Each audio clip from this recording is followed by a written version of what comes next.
حقیقت یہ ہے کہ نبی اکرم صلی اللہ علیہ وسلم کے قرب الہی کا انتہائی بلند مقام نصیب کیا گیا۔ اللہ نے اپنے سفیر کو اپنے ہاں بلند ترین اعزاز عطا کرنے کے لیے اسے اپنے دربار میں طلب کیا۔ تو طائف کا تجربہ ایسا تھا کہ جس سے گزرتے ہوئے حضور نے درد و کرب کے اس آخری نقطے کو چھو لیا، جس تک پہنچنے کے بعد مشیت ربانی کامیابی کے دروازے کھول دیا کرتی ہے۔ تو اس کا واقعہ معراج جو تھا، اس کے تین مراحل ہیں۔ تو پہلا مرحلہ ہے مسجد حرام سے مسجد اقصیٰ کا جو ایک فلائٹ ہے، اور پھر دوسرا مرحلہ اس کا ہے بیت المقدس سے لے کے سدرۃ المنتہا تک کا سفر اور جنت و دوزخ کو دیکھنے کا، اور تیسرے مرحلے میں معراج جو سب سے اہم مرحلہ ہے، سدرۃ المنتہا سے لے کے رب سے ملاقات کا مرحلہ۔ تو یہ تینوں مرحلوں کو ہم کرتے ہیں۔ تو نبوت کا 11واں سال معراج کا واقعہ پیش آیا، جس میں آپ مکہ المکرمہ سے بیت المقدس گئے، وہاں سے ساتویں آسمان جنت و جہنم کا سفر کیا اور اللہ رب العزت سے ملاقات کی۔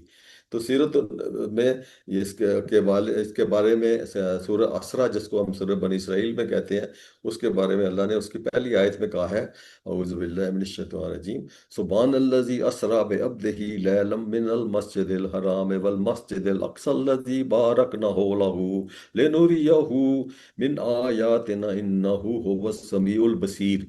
سبحان الذی، پاک ہے وہ ذات جو لے گئی اپنے بندے کو، اسرا بعبدہ لیلا من المسجد الحرام الى المسجد الاقصی، جو لے گئی اپنے بندے کو ایک رات مسجد حرام سے مسجد اقصی تک، الذی بارکنا حولہ، جس کے گرد و نواح میں ہم نے برکت دی ہے، لنوریہ من آیاتنا، تاکہ ہم دکھائیں اپنے بندے کو اپنی قدرت، انہ هو السمیع البصیر، اور بے شک وہی ہے سب کو سننے اور جاننے والا۔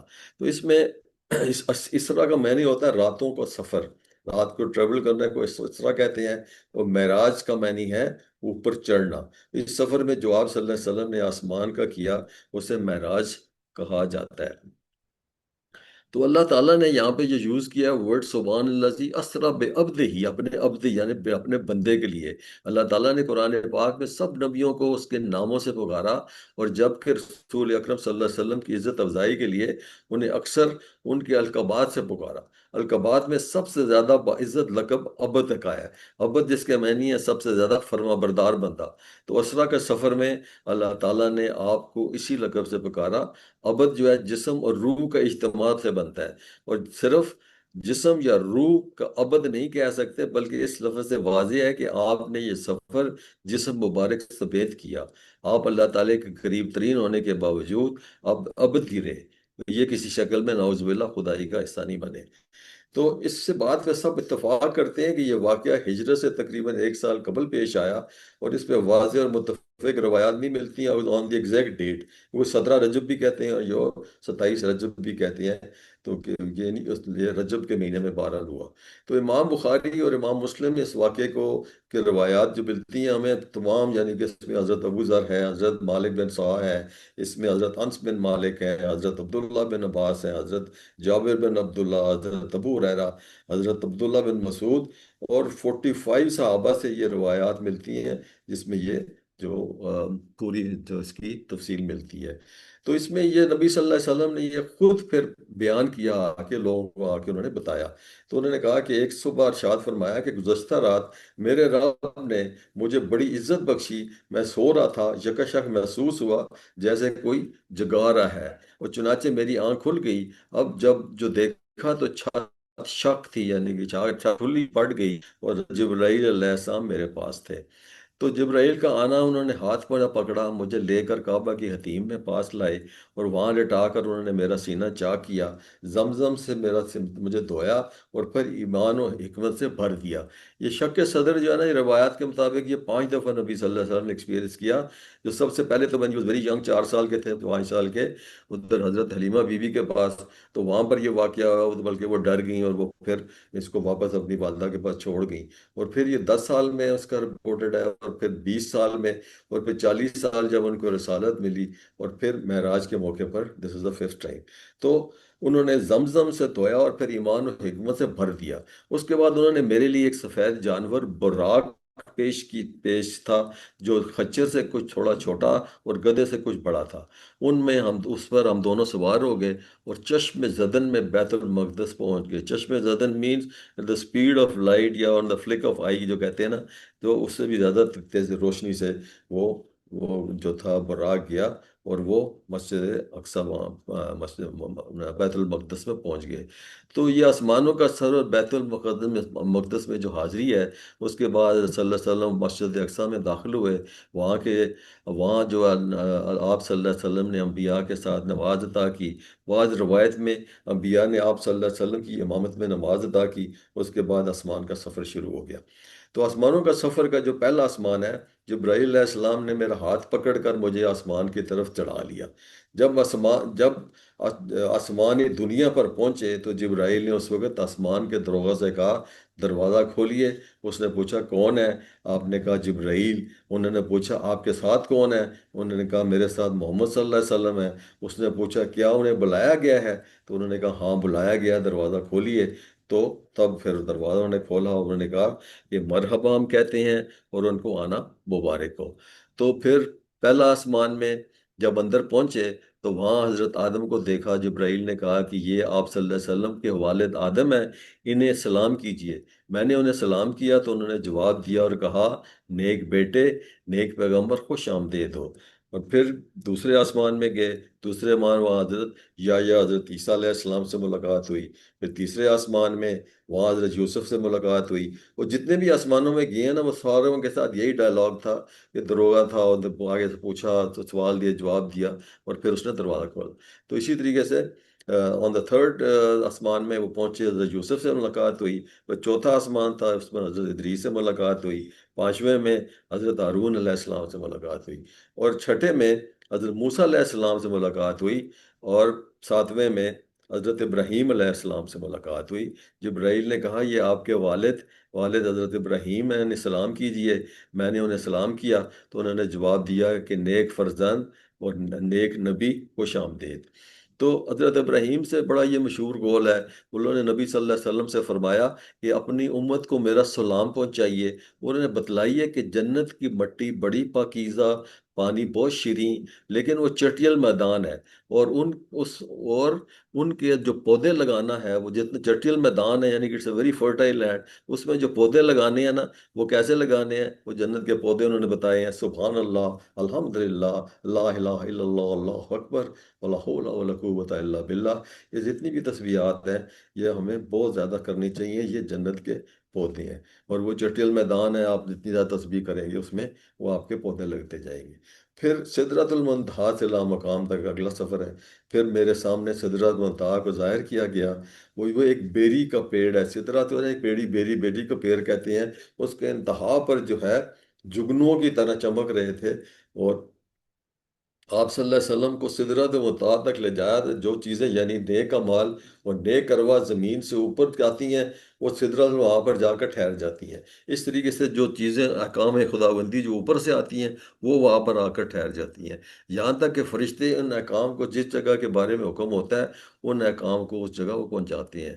یہ آیت کریمہ، یہ سورۃ نجم کی آیت ہے، اور آگے میں اس کو ایکسپلین بھی کرتا ہوں۔ اس یکشا سدرۃ الماء، یکشا تلاوت فرمائے کہ ڈھانک لیتی ہے وہ چیزیں جو ڈھانک لیتی ہیں۔ تو حضرت عبداللہ نے فرمایا یعنی وہ سونے کے پتنگے تھے، وہ بیری ہے، بیری کے ارد گرد جتنے وہ سونے کے پتنگے ہیں۔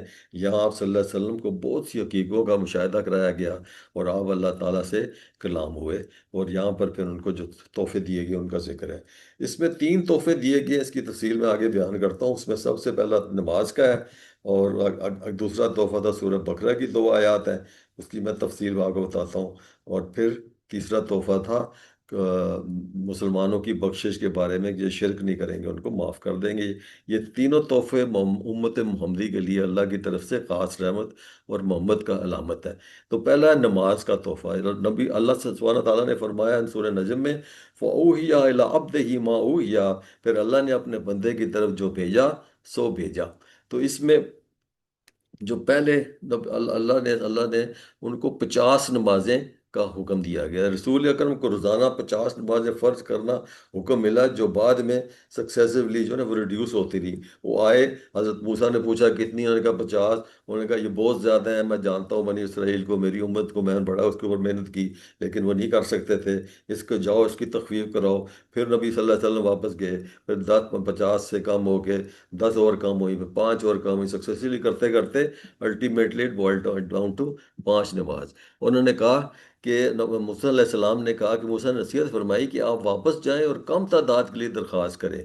یہ کئی بار ہوا اور بالآخر 5 نمازیں فرض کی گئیں. حضرت موسیٰ علیہ السلام نے فرمایا کہ میری امت یہ بھی نہیں کر سکتی تھی، آپ اور کمی کی درخواست کریں. تو نبی صلی اللہ علیہ وسلم نے فرمایا کہ ابھی 5 سے کم تو مجھے شرم آتی ہے، اس لیے آپ کی امت کے لیے 5 نمازیں فرض کر دی گئیں. بس یہ اللہ تعالیٰ نے امت محمدیہ پر یہ بہت سے طریقوں سے رحم فرمایا.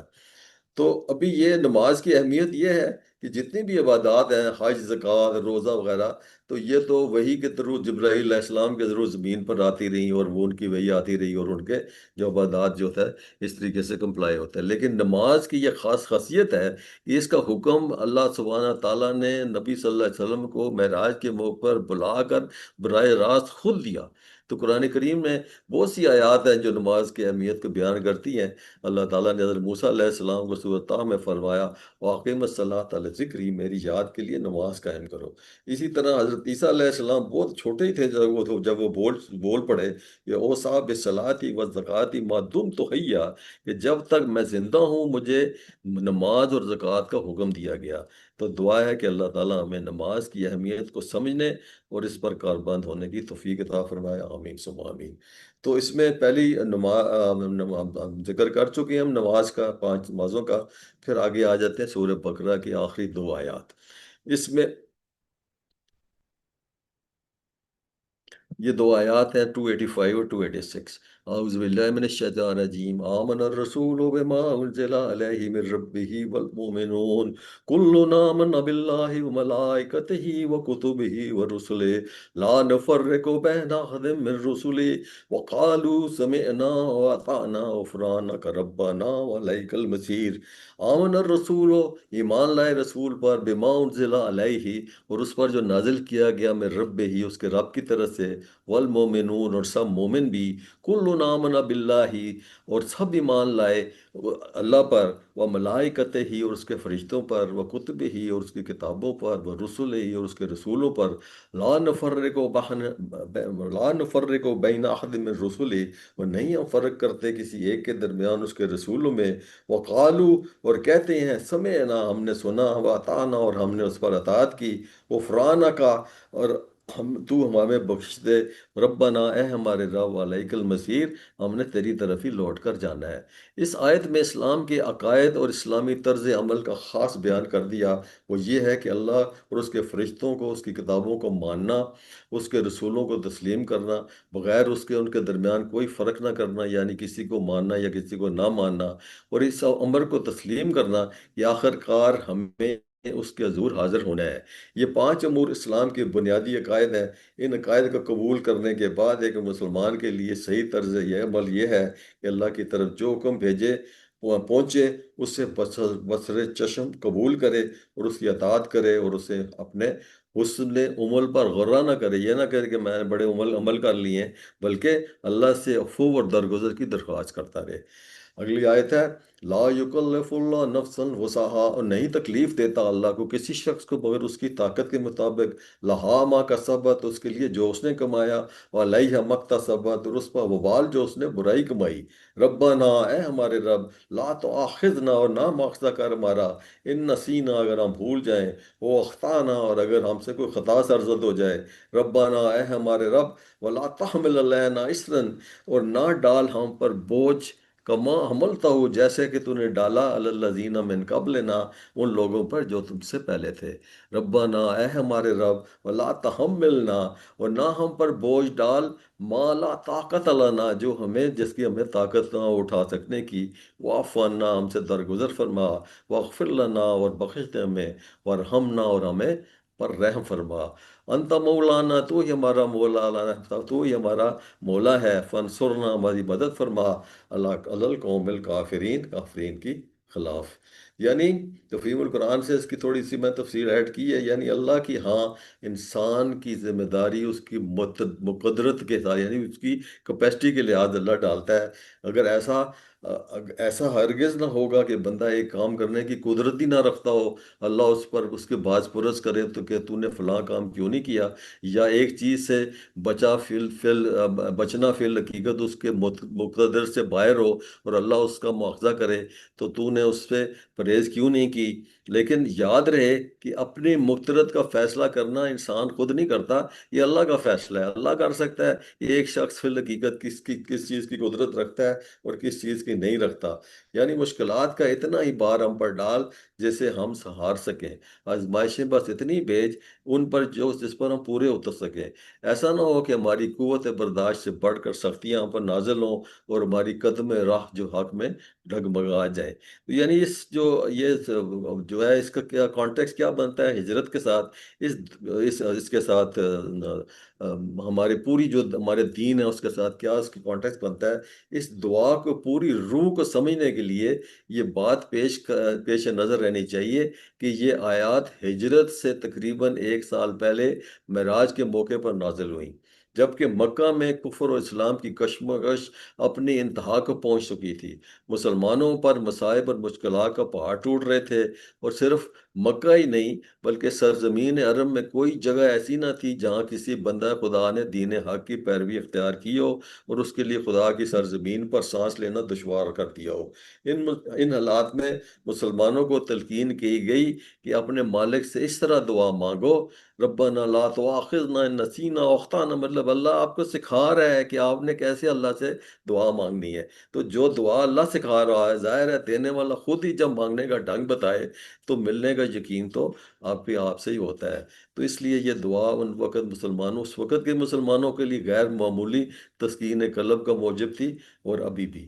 تو اس میں معراج میں یعنی کہ کہا جاتا ہے کہ یہ سب سے بڑا جو تحفہ تھا دس آیت، اور یہ رسول اکرم صلی اللہ علیہ وسلم کی سند، اٹ واز اے سرٹیفکیشن، ان کے ایمان کی سرٹیفکیشن تھی، اور اس سے یہ تصدیق کرتی ہے کہ رسول اکرم صلی اللہ علیہ وسلم کے جو تھے نا، آفٹر دس ان کا کتنا حوصلہ بلند ہوا، انہیں ذہنی طور پر بے حد اطمینان اور سکون نصیب ہوا، اور نئے جذبے اور جوش و خروش سے ہجرت مدینہ اور دیگر مشکلات کے سامنے کھڑے کرنے کا انہوں نے کمر بستہ ہوئے۔ تو ان آیات کو رات کو سونے سے پہلے کہا جاتا ہے حدیث میں کہ جو شخص سورہ بقرہ کی آخری 2 آیات رات کو پڑھے وہ اس کے لیے کافی ہوں گے، صحیح بخاری۔ تو یہ ہم نے 2 چیزیں دیکھ لی، تو تیسرا تحفہ کیا تھا؟ تیسرا تحفہ تھا کہ آپ صلی اللہ علیہ وسلم کو امت میں ہر ایک ایسے آدمی کو بخش دیا جائے گا جو اللہ کے ساتھ کسی کو شریک نہ کرے اور کبیرہ گناہوں سے بچے۔ اس میں سب سے امپورٹنٹ چیز ہے کہ توحید پر اگر آپ قائم ہیں اور آپ نے شرک نہیں کیا تو پھر آپ کے لیے خوشخبری ہے کہ جس نے شرک نہیں کیا اسے اللہ سبحانہ تعالیٰ کہتا ہے میں معاف کر دوں گا۔ پھر اس طریقے سے پوری رات گزر گئی اور مخلص ساتھی بیٹھے تھے، اور اللہ کے نبی ان کو جتنے بھی انہوں نے مناظر دیکھے وہ سب وہ بتا رہے تھے ان کو۔ آپ صلی اللہ علیہ وسلم نے آسمان میں جو مناظر دیکھے اور خدا کی قدرت کے جو جلوے نظر آئے، پوری دلچسپی سے وہ بیان فرما رہے تھے، اور ساتھی مزے لے لے کر سن رہے تھے۔ تو آپ نے جنت میں جو کچھ دیکھا وہ بھی بیان فرمایا، نیک ساتھیوں کا جو مسودہ تھا وہ بھی انہوں نے سنایا، اور جنت میں یہ نعمتیں ہیں وہ تمہارے انتظار کر رہی ہیں۔ انہوں نے پھر جنت کی سیر کا ضرور ذکر کیا کہ مجھے حضرت جبرائیل علیہ السلام سدرۃ المنتہا پہنچے، اس پر کچھ عجیب قسم کے ایسے رنگ نظر آئے جنہیں انہیں بیان نہیں کر سکتا۔ سفر میں آپ صلی اللہ علیہ وسلم نے جنت اور دوزخ کو بھی اپنی آنکھوں سے دیکھا۔ مرنے کے بعد اعمال کے لحاظ سے جس قسم کے حالات سے لوگوں کو گزرنا ہوتا تھا اس کے بھی انہوں نے مناظر دیکھے اور وہ انہیں پیش کیے۔ مجھے جنت میں داخل کیا گیا، میں نے اس کے سنگریزے موتی دیکھے، اس کی مٹی مشت دیکھی۔ پھر سود خور، انہوں نے پہلے بتایا کہ میں نے ایک سود خور شخص دیکھا۔ انہوں نے پوچھا، ابو ہریرہ سے روایت ہے کہ نبی صلی اللہ علیہ وسلم نے پوچھا کہ یہ کون ہے، تو اس جماعت سے جس سے گزر ہوا، تو وہ ان کو ایکسپلین کرتے ہوئے کہتے ہیں جن کے پیٹ کمروں کی مانند تھے اور بہت سے سانپ پیٹوں سے باہر دکھائی دے رہے تھے۔ تو میں نے جبرائیل علیہ السلام سے پوچھا کون ہے، تو کہنے لگا یہ سود خور ہے۔ پھر نہر کوثر سے ان کے قریب سے گزرے۔ حضرت انس سے روایت ہے کہ وہ انہوں نے کہا کہ میں ایک نہر سے کے قریب سے گزرا، پوچھا کہ کون ہے، انہوں نے کہا یہ کوثر ہے۔ اس کے دونوں کھوکھلے، دونوں سائڈیں جتنے کھوکھلے موتیوں کے خیمے تھے، اور انہوں نے جبریل علیہ السلام نے کہا یہ کوثر ہے۔ تو پھر ایک جھوٹے شخص کے بارے میں آگے تفصیل ملتی ہے کہ وہ موسیٰ بن اسماعیل سے روایت ہے، نبی صلی اللہ علیہ وسلم نے فرمایا کہ میں نے خواب دیکھا، دو شخص میرے پاس آئے، کہنے لگے وہ شخص جس نے تم کو معراج میں تم نے دیکھا اس کے جبڑے چیرے ہوئے تھے، یعنی یہ جھوٹے کا بیان کر رہے ہیں کہ جبڑے چیرے جا رہے تھے، وہ بہت بڑا جھوٹا تھا، اس طرح جھوٹے باتیں اڑاتا تھا کہ دنیا کی تمام گوشوں میں وہ پھیل جاتی تھی، اور قیامت تک اس کا ساتھ ایسا ہی ہوتا رہے گا۔ پھر غیبت کرنے والے کے شخص کو بیان کیا گیا کہ ایک رات میں ایک قوم سے گزر ہوا، وہ ناخن اس کے تانبے کے تھے، ان ناخنوں سے اپنے چہرے اور سینے کھرچ رہی تھیں۔ تو میں نے کہا یہ کون ہے؟ تو ابراہیم علیہ السلام نے فرمایا یہ وہ لوگ ہیں جو لوگوں کا گوشت کھاتے ہیں اور ان کی عزت آبرو کے درپے ہوتے ہیں۔ پر اسی طریقے سے اس میں اور بھی کافی ساری تفصیلات ملتی ہیں، تو یہ میں نے جسٹ انکلوڈیڈ فیو ہوتا ہے۔ تو پھر واپسی کا ان کا سفر ہوا، وہاں پر انبیاء کی امامت دوبارہ ہوئی اور رسولوں کو جمع کر دیا گیا، میں نے ان کی امامت فرمائی اور سب نے آپ کے اقتداء میں صلوات ادا کی۔ پھر نبی صلی اللہ علیہ وسلم واپس پہنچے، جب آئے میں واپس وہ عتیم میں جب آ گئے تو وہ صبح ہوئی تو حرم گئے اور عتیم میں جا کر لوگوں سے الگ تھلگ غمزدہ ہو کر بیٹھ گئے۔ آپ کو یقین تھا کہ لوگ آپ کو جٹلائیں گے، اور اچانک اللہ کا دشمن ابو جہل وہ آ نکلا اور آ کر اس پاس بیٹھ گیا، اور اس نے بڑے مذاق کے ارادے سے کہا کہ کوئی نئی بات ہے؟ آپ صلی اللہ علیہ وسلم فرمایا ہاں، مجھے راتوں رات مسجد حرام سے مسجد اقصی تک کی سیر کرائی گئی۔ اس نے کہا اچھا، میں مکہ کے لوگوں کو جمع کروں، آپ ان کے سامنے یہ بات کریں گے؟ آپ صلی اللہ علیہ وسلم نے کہا ہاں کروں گا۔ اس نے سب کو جمع کیا، مجلس جم گئی، اللہ کے نبی نے اپنی ساری بات دہرائی کہ مجھے رات رات مسجد حرام سے مسجد اقصی تک سیر کرائی گئی۔ یہ سننا تھا تو انہوں نے بڑا مذاق اڑانا شروع کر دیا، وہ کسی نے سیٹی بجائی، کسی نے سر پکڑ لیا۔ اسی طرح انہوں نے کہا جی 40 دنوں کا سفر ہاں جناب یہ چند گھنٹوں میں کیسے طے کر سکتے ہیں؟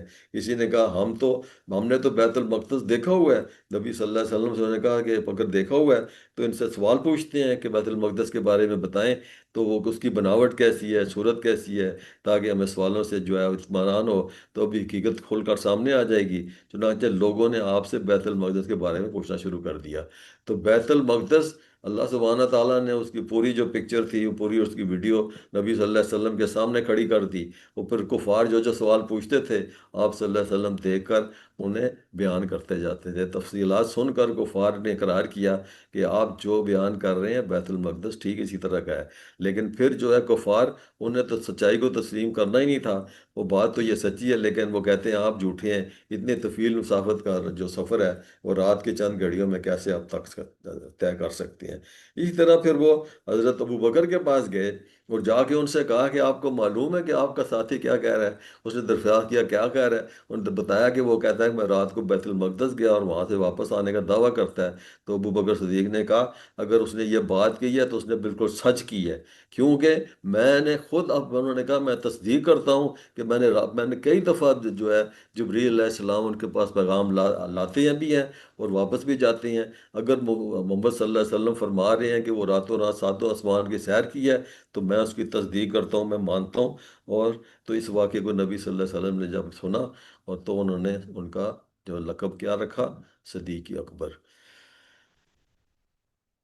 تو ابھی اس کا تھوڑے اہم نکات اس کے جو ہے معراج کے بارے میں مختصراً بیان کرتا ہوں۔ اس میں اسرا اور معراج کا ذکر قرآن کریم میں تقریباً 30 مستند احادیث میں ہے۔